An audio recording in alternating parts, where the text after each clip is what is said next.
जय जोहार। आवाज आ रही है? थोड़ी परेशानी जरूर है आज। एक तीर एक कमान, आदिवासी एक समान, एक तीर एक कमान, आदिवासी एक समान। अभी तो ये लड़ाई है, आगे और लड़ाई है। आज विश्व का वो दिवस है यूएनओ द्वारा संयुक्त राष्ट्र संघ के नेतृत्व में यूएनओ द्वारा 1994 में, जब मैं 2 साल का था, क्योंकि 1992 में मेरा जन्म हुआ और 1994 के अंदर विश्व आदिवासी दिवस का संयुक्त राष्ट्र संघ द्वारा यूएनओ द्वारा विश्व आदिवासी दिवस घोषित किया गया।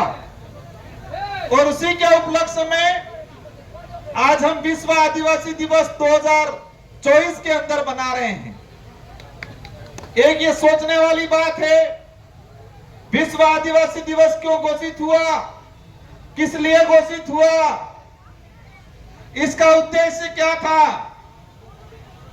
विश्व आदिवासी दिवस इसलिए घोषित किया गया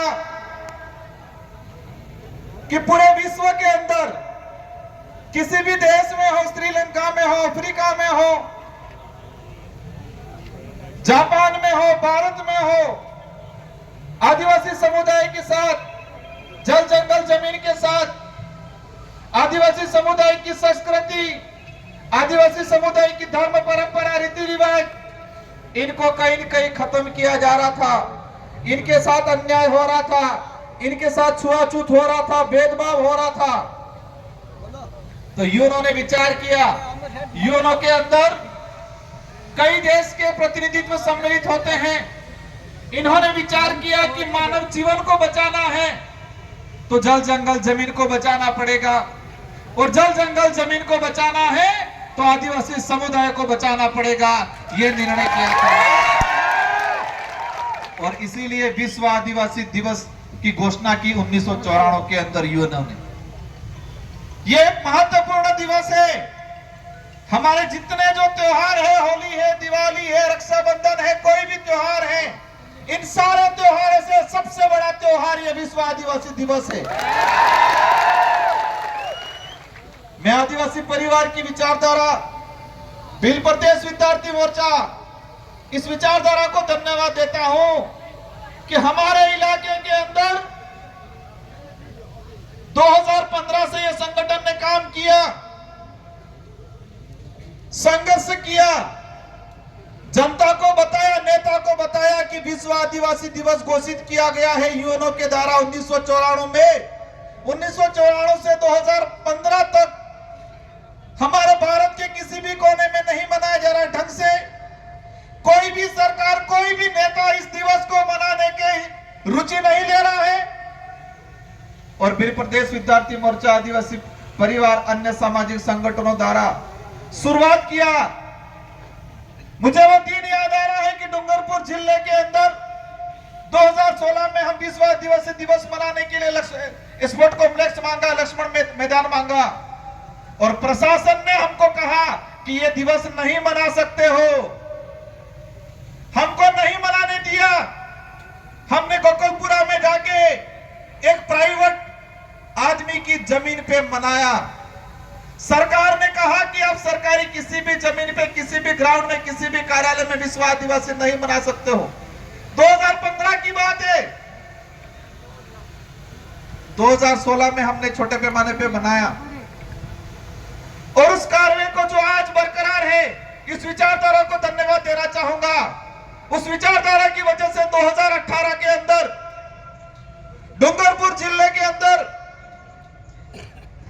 इस विचारधारा ने ऐसा काम किया कि पूरा डूंगरपुर जाम हो गया। 2 से 3 लाख लोग आदिवासी समुदाय 9 अगस्त के दिन इकट्ठे हुए। और वसुंधरा सरकार थी, राजस्थान के अंदर वसुंधरा मैडम मुख्यमंत्री थी। उन तक मैसेज गया कि डूंगरपुर जिले के अंदर विश्व आदिवासी दिवस के दिन लाखों लोग एकत्रित हुए, पूरा जिला जाम हुआ। और उसी दौरान वसुंधरा मैडम ने ऐच्छिक अवकाश की घोषणा करती पूरे राजस्थान के अंदर विश्व आदिवासी। मैं इस इतिहास को और इस दिवस के महत्व को इसलिए बता रहा हूं कि हमें पता होना चाहिए कि विश्व आदिवासी दिवस कब बनाया, कब शुरू हुआ, किसकी मेहरबानी है। ये आप सबकी इस विचारधारा की, गोविंद गुरु महाराज की, संत सुरमाल महाराज की, मावजी महाराज की, मामा बालेश्वर की, इस तपोभूमि की, उनके विचारों की मेहरबानी की वजह से आज मनाया जाता है। क्योंकि हमारे इलाके में मावजी महाराज ने, गोविंद गुरु महाराज ने, मामा बालेश्वर ने इस समाज को जागृत नहीं किया होता तो हम यूएनओ द्वारा जो घोषित किया है दिवस, उसके बारे में नहीं पता चलता हम लोग। और 2018 के अंदर 84 की जनता ने मुझे जिता के भेजा, सागवाड़ा की जनता ने हमारे राम प्रसाद जी को भेजा और हम लोग जीत के गए विधानसभा के अंदर। 2019 में हमने अशोक गहलोत जी को कहा कि अगर आप आदिवासी हितैषी हो, यूएनओ द्वारा 1994 में विश्व आदिवासी दिवस घोषित किया गया है, तो आपको राजस्थान के अंदर इसको राजकीय अवकाश घोषित करना पड़ेगा। ये डिमांड रखी हमने और 2019 के अंदर ही तत्कालीन सरकार ने मजबूरी बनी इनकी, हमने दबाव बनाया, हम 2 विधायक थे, दबाव बनाया और राजकीय अवकाश घोषित हुआ विश्व आदिवासी दिवस। यह उपलब्धि है। कुछ लोग कहते हैं, मैं इस मंच से राजनीतिक बात नहीं करना चाहता, लेकिन कुछ लोग कहते हैं कि क्या किया हमने, ये काम किया कि आज आप भी विश्व आदिवासी दिवस की छुट्टी लेके घर पे बैठे हो। अगर ये विचारधारा नहीं आती तो आज भी हमारे लोगों को, ये दूसरे पार्टी के लोग विश्व आदिवासी दिवस की जानकारी नहीं देते और कभी नहीं मनाते। ये हमारी उपलब्धि है और उसी बदौलत, इसी वजह से मध्य प्रदेश के, छत्तीसगढ़ के, झारखंड के, महाराष्ट्र के लोगों ने भी सरकार से मांग की और राजस्थान में शुरुआत हुई और सभी जगह विश्व आदिवासी दिवस का राजकीय अवकाश घोषित हुआ गया। लेकिन फिर भी तकलीफ है हमें। 1994 से घोषित था, 1995 से लगा के जो सरकार थी उसकी जिम्मेदारी बनती थी कि आदिवासी दिवस मनाए। आदिवासी दिवस के तहत सरकार स्वयं जाए, नेता जाए, मुख्यमंत्री जाए, प्रशासन, कलेक्टर, एसपी जाए और आदिवासी दिवस मनाना चाहिए था उनको।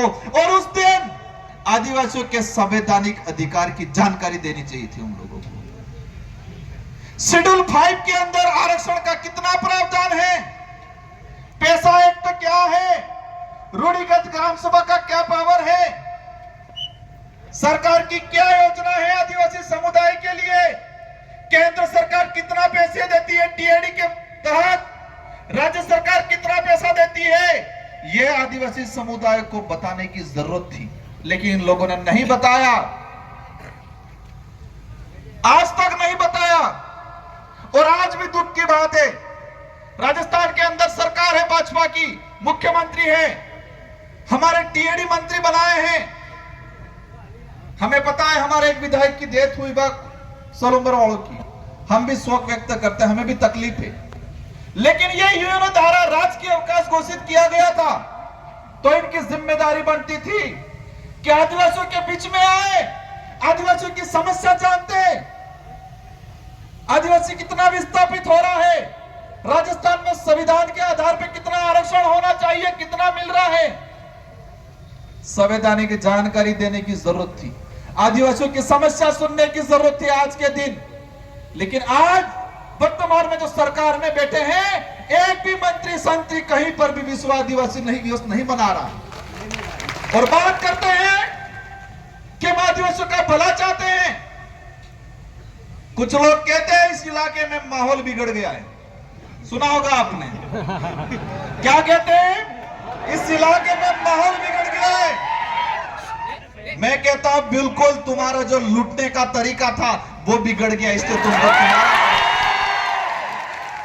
बिल्कुल आपकी नजरों में, आपकी सोच के हिसाब से आपका माहौल बिगड़ा है, क्योंकि तुम लूटते थे, तुम बेवकूफ बनाते थे, तुम जुमले फेंकते थे, आदिवासियों के हक अधिकार को बेचने का काम करते थे और ये समाज जाग गया है, समझ गया है, लड़ने को तैयार हो गया, इसलिए उनको लगता है माहौल बिगड़ गया। साथियों, मैं समझता हूं हमारे व्यवस्थापकों ने बहुत मेहनत की, दिल से रात दिन तपड़ रहे थे ये, लेकिन बारिश थोड़ी ज्यादा होगी इसलिए अव्यवस्था होगी।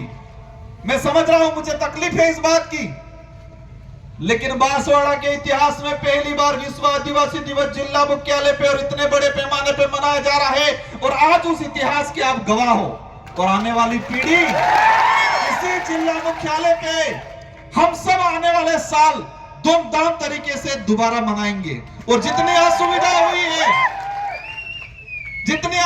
हुई है, इन असुविधाओं को दूर करने का काम करेंगे आने वाले समय में।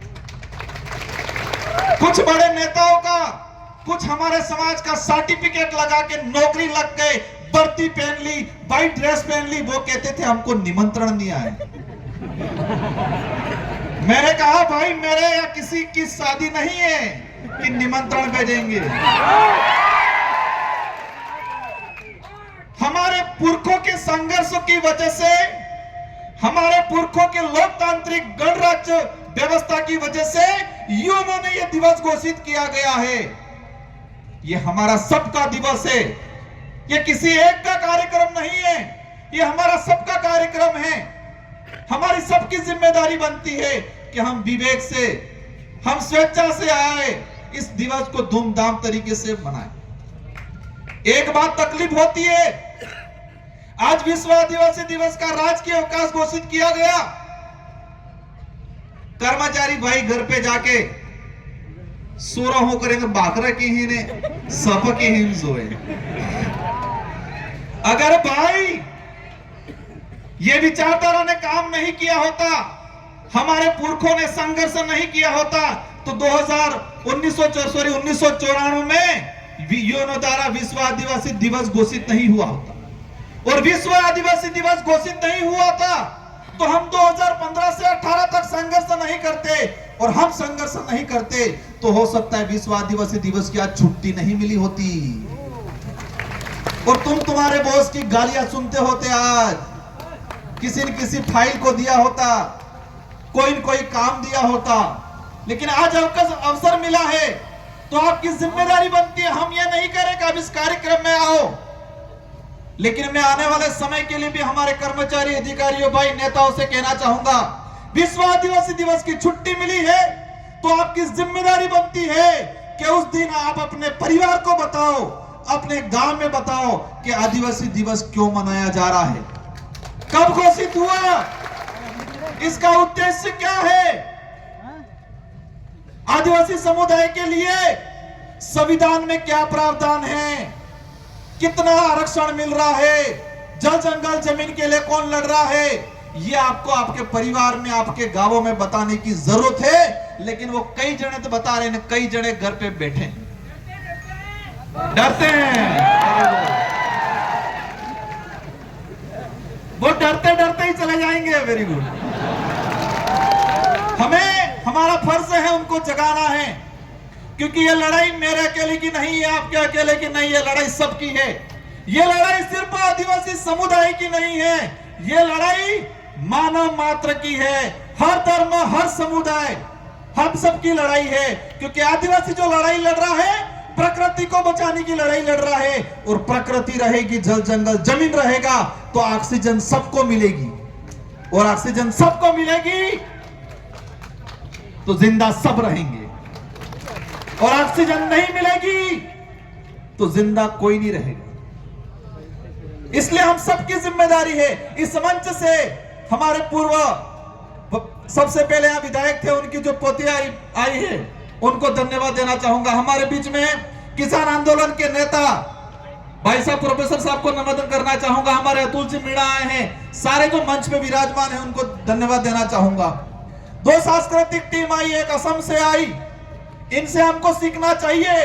वो खुद बजाते हैं, खुद गाते हैं और खुद नाचते हैं, वो डीजे की जरूरत नहीं पड़ती उनको, और यही हमारा कल्चर है। मैं चाहूंगा पिछली बार, आने वाले समय में बांसवाड़ा का कल्चर टीम तैयार हो, डोलने कुड़ी हाथिया पड़े, और एनो जे साउंड आवे, एनो जे ताल आवे, एक कणाए डीजे नो ताल नहीं आवे। इसलिए हम सब मिलके, साथियों डूंगरपुर वाले फोन पे फोन कर रहे हैं, कह रहे हैं कि हमने भी दिया है वोट थोड़ा। मैंने कहा बांसवाड़ा वालों की पहली जिम्मेदारी है, उनका पहला हक बनता है। मैंने कहा बांसवाड़ा पहले जाएंगे, सेकंड नंबर डूंगरपुर आएंगे। इसलिए वो इंतजार कर रहे हैं, इसलिए मुझे निकलना है। लेकिन एक बात कह के जाना चाहूंगा, किसी के बहकावे में मत आना। हमारा विवेक से हमें लड़ाई लड़नी है। और जो विस्थापन हो रहा है, मैंने सारी डिटेल निकाली है कि उस देश के अंदर आदिवासियों का कितना विस्थापन हुआ। कई प्रोजेक्ट के माध्यम से, जैसे हमारे यहाँ पावर प्लांट दानपुर वाला, टाइगर प्रोजेक्ट, सोने की खदान, इस तरह के कई प्रोजेक्ट के माध्यम से पिछले 5 साल के अंदर 4.5 लाख आदिवासियों को विस्थापित किया गया इस देश के अंदर। ये गवर्नमेंट दे रही है रिकॉर्ड में।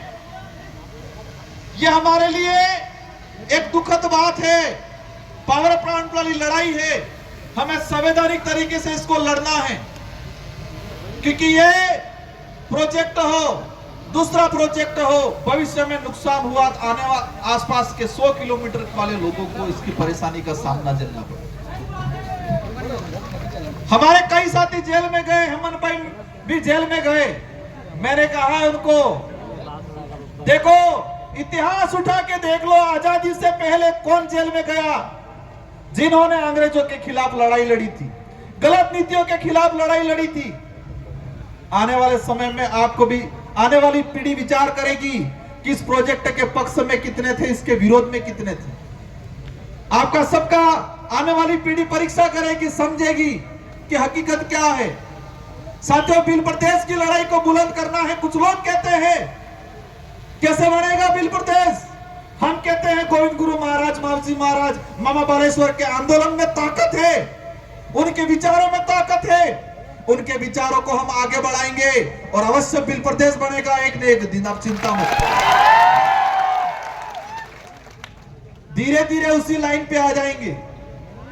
मैं इस वक्त पे नंदलाल जी मीणा को धन्यवाद देना चाहूंगा। टीएडी के मंत्री थे प्रतापगढ़ वाले, 2016 में खुला बोला था बिल प्रदेश बनना चाहिए, लेकिन आज पर्ची मंत्री बने हुए हैं टीएडी के। उनको पर्ची पकड़ाई जाती है, कब कौन सी पर्ची पकड़ाई जाए और कब क्या बोलते हैं उनको नहीं पता है। हमें उनसे नहीं लड़ना है, उनकी आदतों से लड़ना है, उनके विचारों से लड़ना है। हम सब मिलके, मैं इस मंच के माध्यम से मेरे युवा साथियों को कहना चाहूंगा, नशे पत्ते से दूर रहना है। हमारा लक्ष्य है कि हमको और आने वाली पीढ़ी को सुरक्षित रखना है, मजबूत रखना है, तो नशे पत्ते से दूर रखना है। हमें खा पी के मजबूत रहना है, क्योंकि शरीर मजबूत होगा तो दिमाग मजबूत होगा, और दिमाग मजबूत होगा तो हमारे हक अधिकार के लिए हम तैयारी के साथ लड़ाई लड़ेंगे। हमारे यहां से आरएस भी बनाएंगे, आईएएस भी बनाएंगे और आईपीएस भी बनाएंगे आने वाले समय के अंदर। शिक्षा के क्षेत्र में एक बड़ी क्रांति लाने का काम करेंगे हम सब मिलके। मुझे 5 साल मिले हैं, मैं कोशिश करूंगा, लेकिन आपको इसमें साथ देना है। हम इस इलाके के अंदर शिक्षा के क्षेत्र में, खेल के क्षेत्र में एक बड़ी क्रांति लाने का काम करेंगे।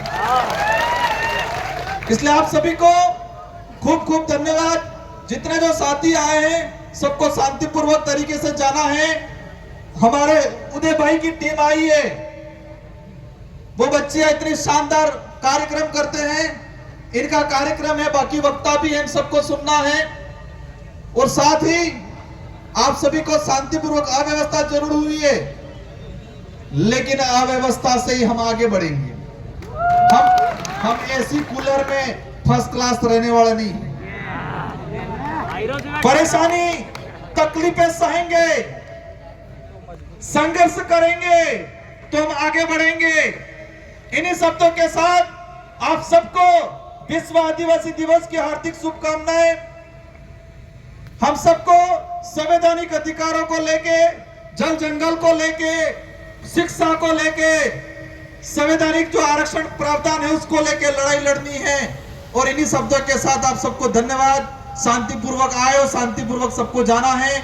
आप सबको जय जोहार। एक तीर एक कमान, आदिवासी एक समान, एक तीर एक कमान, आदिवासी एक समान। जय जोहार। मैं निकल रहा हूं पर आप सबको बैठना। हाँ, एक शानदार कार्यक्रम करेगी हमारी बच्चियां, उनको सबको देखना है। 2-3 अच्छे वक्ता आ रहे हो, वो उनकी सबकी बात सुननी है।